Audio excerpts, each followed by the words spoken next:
గజం భూమి కేవలం 5,500 రూపాయలతో 135 గజాల భూమి కేవలం 7 లక్షలు మాత్రమే. ప్రస్తుతం మనతో పాటు ఉన్నారు భోలేనాథ్ యోగి స్వామీజీ. ఆయన అనేక ప్రాంతాల్లో తపస్సులు చేసి వచ్చినటువంటి మహానుభావులు. చాలా చిన్న ఏజ్లోనే తత్వాన్ని వంటబట్టించుకున్నటువంటి వ్యక్తి ప్రస్తుతం మనతో పాటు ఉన్నారు స్టూడియోలో. లక్కీగా చాలా విషయాలు ఇప్పుడు మనతో ఆయన షేర్ చేస్తారు. స్వామి నమస్తే. స్వామి, చాలా చిన్న ఏజ్ మీది చూస్తుంటే అర్థమవుతుంది. ఈ ఏజ్లో మీరు అసలు ఎందుకు ఈ రూట్లోకి రావాల్సి వచ్చింది? అంటే చిన్నప్పటి నుంచే కొద్దిగా ఈ ఆధ్యాత్మికత వైపు మనస్సు కొంచెం లగ్నమై ఉండేది అప్పుడప్పుడు. ఓకే. తర్వాత కొన్ని సందర్భాల్లో మాకు ఉపనయనం చేస్తారు, గాయత్రి మంత్రోపదేశం చేస్తారు. ఆ గాయత్రి మంత్రోపదేశం చేసిన తర్వాత నాకు వచ్చిన డౌట్ ఏంటంటే అసలు ఈ మంత్రం యొక్క అర్థం ఏమిటి, అది తెలుసుకోవాలనే కుతూహలం పెరిగింది. దాని తర్వాత సనాతన ధర్మంలో మనకి చిన్నప్పటి నుంచి కూడా ప్రతి పండగలకి ఏదో ఒక భగవంతుడిని అనేక విధాలుగా ఆరాధించటం అనేది మనకి అనేక సంవత్సరాల నుంచి వస్తుంది. ఈ సనాతన ధర్మం కేవలం అసలు ఈ రిచువల్సేనా, దీని వెనకాల ఇంకేమైనా ఉందా అనే క్యూరియాసిటీ డెవలప్ అయింది. దాంతో పాటుగా సరే నా దైనందిక జీవితం నడుస్తూనే ఉంది, ఒక పక్క ఇది నడుస్తూ ఉంది. ఒకానొక టైంలో నా అదృష్టవశాత్తు కొంతమంది మహానుభావుల్ని అడపాదడప వాళ్ళని కలవటం, నాకున్న చిన్న చిన్న అప్పటి నా బుద్ధి పరిపక్వతను బట్టి నేను నాకున్న సందేహాలని వారిని అప్రోచ్ అయ్యి వారి యొక్క సూచనల మేరకు కొన్ని డౌట్స్ తీర్చుకోవటం, ఇంకా లోతైన విషయాలు తెలుసుకునే ప్రయత్నం చేయటం. అట్లా కేవలం నా యొక్క పరిశోధనే కాకుండా అసలు యోగులు ఎట్లా ఉంటారు, అసలు వాళ్ళు యోగులుగా ఎందుకు మారారు, వీటికి కారణాలు ఏంటి అనేది తెలుసుకునే క్రమంలో నాకు అర్థమైంది ఏంటంటే ఇవి ఈరోజు ఏదో ఒక సంఘటన ద్వారా జరిగేది కాదు, అనేక జన్మల యొక్క సాధన ఫలితంగా కొంతమంది సడన్గా అట్లా బ్లాసమ్ అవుతారనమాట.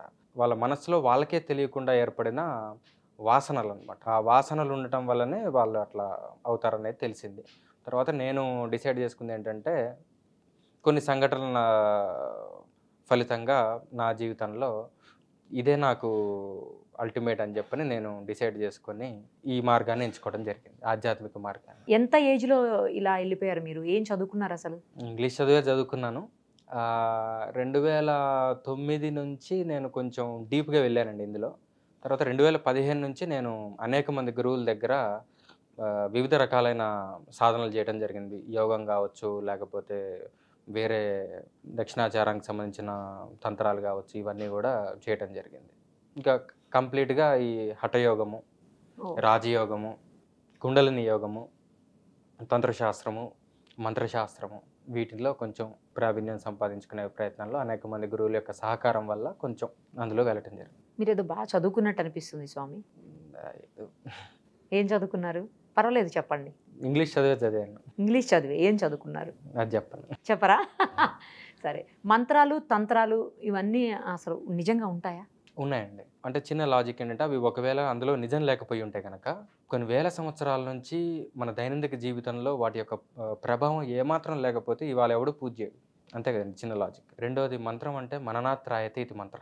ఎవరైతే దాన్ని నిరంతరం మననం చేస్తూ ఉంటారో వాళ్ళని అది త్రాయతే అంటే రక్షించదు. మంత్రం చేసే వాళ్ళని ఖచ్చితంగా అది రక్షిస్తుంది. నా అనుభవంలో నేను ఖచ్చితంగా కొన్ని యాక్సిడెంట్స్ నుంచి రక్షించబడ్డాను. దాని తర్వాత చాలా అపాయాల నుంచి నాకు రక్షణ లభించింది. తాంత్రిక విద్యలు కూడా ఉంటాయా స్వామి? తాంత్రిక విద్యలు అంటే నేటి కాలంలో కొంతమంది వల్ల దానికి ఒక నెగిటివ్ కలర్ ఏర్పడింది, కానీ తంత్రాకి పాజిటివ్ యాంగిల్ ఉంది, నెగిటివ్ యాంగిల్ ఉంది. తాంత్రిక విద్యలు ఉన్నాయి, అవి మన దైనందిక జీవితంలో సుఖశాంతుల కోసం ఉపయోగించుకునే ఒక నాలెడ్జ్, టెక్నికల్ అప్లికేషన్ ఆఫ్ మంత్రశాస్త్ర తంత్ర. అంటే అలా నేర్పించే వాళ్ళు ఉన్నారా ఇప్పటికీ? ఉన్నారండి. అది బెనారస్ ఒకటి, అంటే కాశీ, కామాఖ్య, జార్ఖండ్లో రాజ్గర్ జంగిల్స్ దగ్గర చిన్నమస్త ఆలయం ఒకటి ఉంది, దాని దగ్గర ఉజ్జయిని, శ్రీశైలము, అక్కడ ఇప్పటికీ అందులో ఉత్తీర్ణులైన మహానుభావులు ఉన్నారు. కానీ వాళ్ళు దొరకటం, వాళ్ళ దగ్గర మనం అభ్యసించడం అనేది మన యొక్క అదృష్టం మీద ఆధారపడి ఉంటుంది. ఎందుకంటే వాళ్ళ కవచంగా ఒక బ్యాచ్ ఉంటుంది, వాళ్ళ దాకా ఒక బ్యాచ్ మనల్ని బోనిరు. ఆ బ్యాచ్ ఎవరంటే దొంగ బాబాలు, దొంగ తాంత్రికులు. విద్యలలో ఏదో చిన్న చిన్న మిరకిల్స్ సాధించి వీళ్ళు ఏం చేస్తారంటే వాళ్ళు కనబడరు, వాళ్ళేమో మిరకిల్స్ ఏం చూపెట్టరు అంత తొందరగా. వీళ్ళు ఏం చేస్తారంటే ఎవరు కొత్తగా వచ్చినా కానీ వాళ్ళకి ఏదో ఒకటి చూపించేసి వాళ్ళని అట్రాక్ట్ చేస్తారు. సో వీళ్ళు ఇక్కడే లాక్ అయిపోతారు. Okay okay. నిజమైన అభ్యాసం చేద్దాం అనుకున్న వాళ్ళే వాళ్ళ దాకా వెళ్ళగలరు, లేకపోతే ఇక్కడ వీళ్ళ దగ్గర లాక్ అయిపోతారు. మీరు ఎక్కడెక్కడ చేశారు స్వామి తపస్సు? ముఖ్యంగా కాశీ, శ్రీశైలము, పూరి, ఈ 3 క్షేత్రాల్లో ఎక్కువగా చేశాను. ఇంకా మిగతా కొన్ని. మీ ఆరాధ్య దైవం ఎవరు? శివయ్యనా? శివుడు, ఇంకా వేరేవి చాలా ఉన్నాయి. శివుడే మెయిన్ ఇంట్రెస్ట్.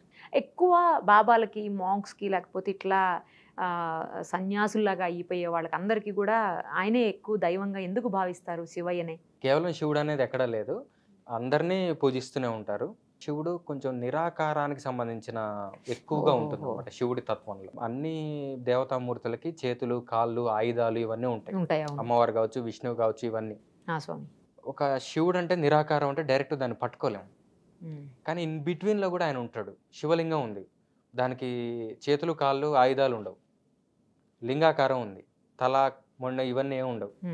అది రూపం కాదు, కొన్ని కంప్లీట్ అసలు రూపమే లేదనుకుంటామా, కానీ ఒక రూపం ఉంది. అందుకనే దాన్ని in between transition state of అప్లికేషన్లో దాన్ని అరూప రూపి అని చెప్పని అంటారు శివలింగాన్ని. అరూప రూపి. ఆ శివుడు అంటే ఏంటంటే ఈ రూపముల నుంచి నిరాకార చైతన్యంలోకి వెళ్ళటానికి ఒక బ్రిడ్జ్ లాగా ఉపయోగపడుతుంది ఆ శివలింగం. Okay okay.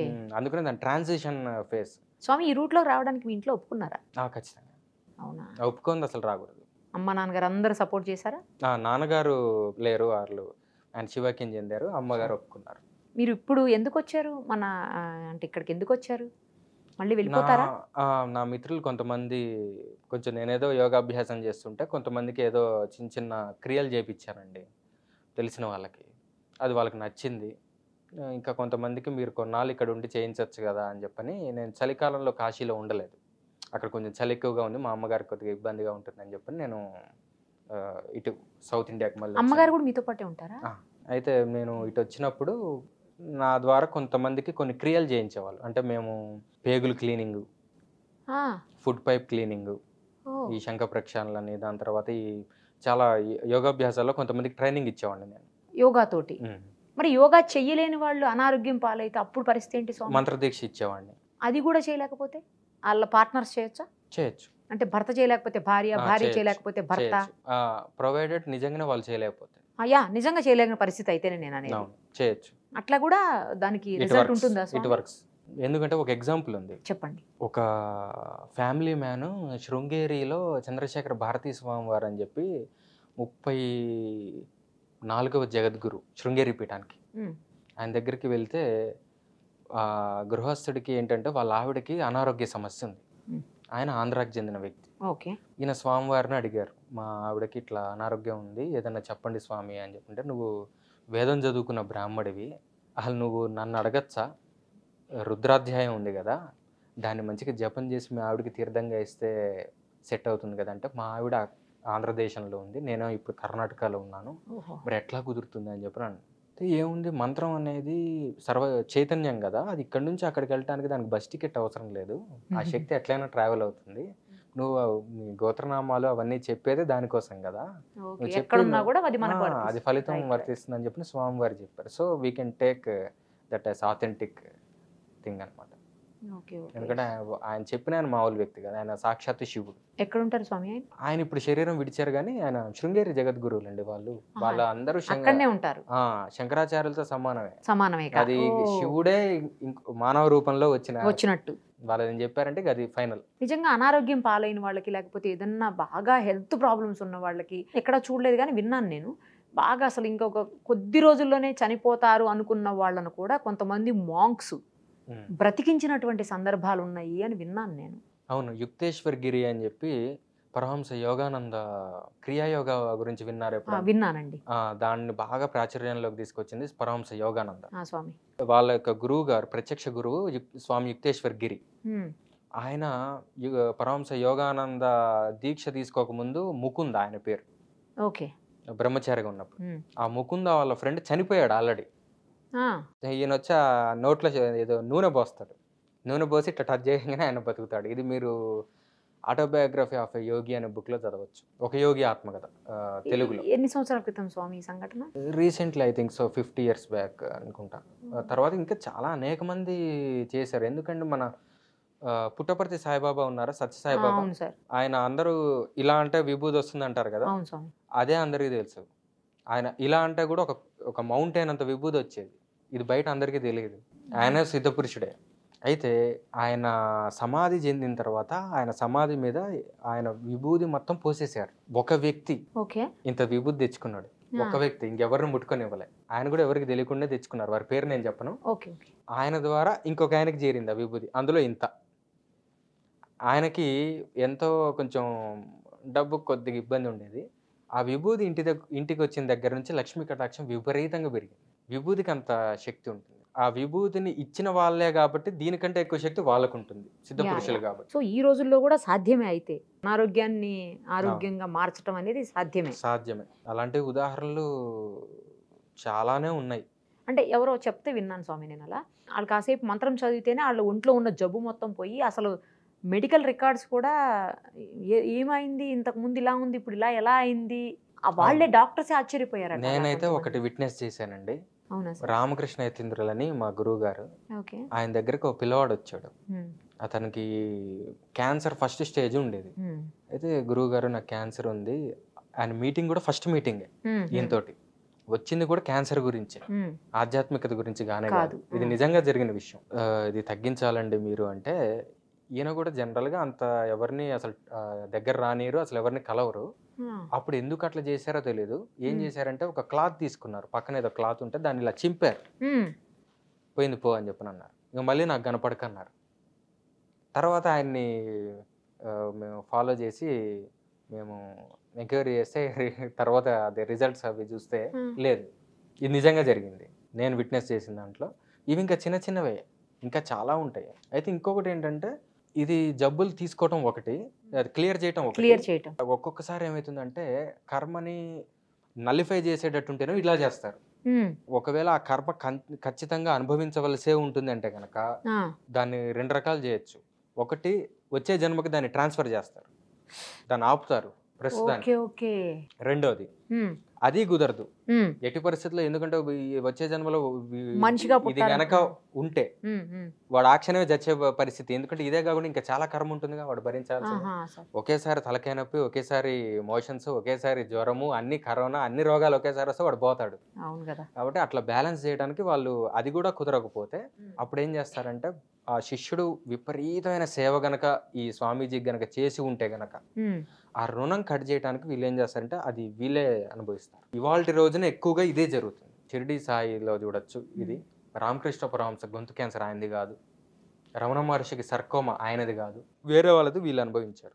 వివేకానందకి 45 రోగాలు ఉన్నాయి, అందులో ఆయనవి కొన్ని మాత్రమే, అలా వాళ్ళు తీసుకుంటారు. రాజుగారు అని ఆంధ్రాలో ఉండేవారు, ఇప్పుడు లేరు. వాళ్ళ రిలేటివ్స్లో ఒకరికి జాబ్ కావాలన్నమాట. అయితే ఈయన చేస్తే ఏమవుతుందంటే స్వార్థానికి ఉపయోగించుకున్నట్టుగా ఉంటుంది విద్య.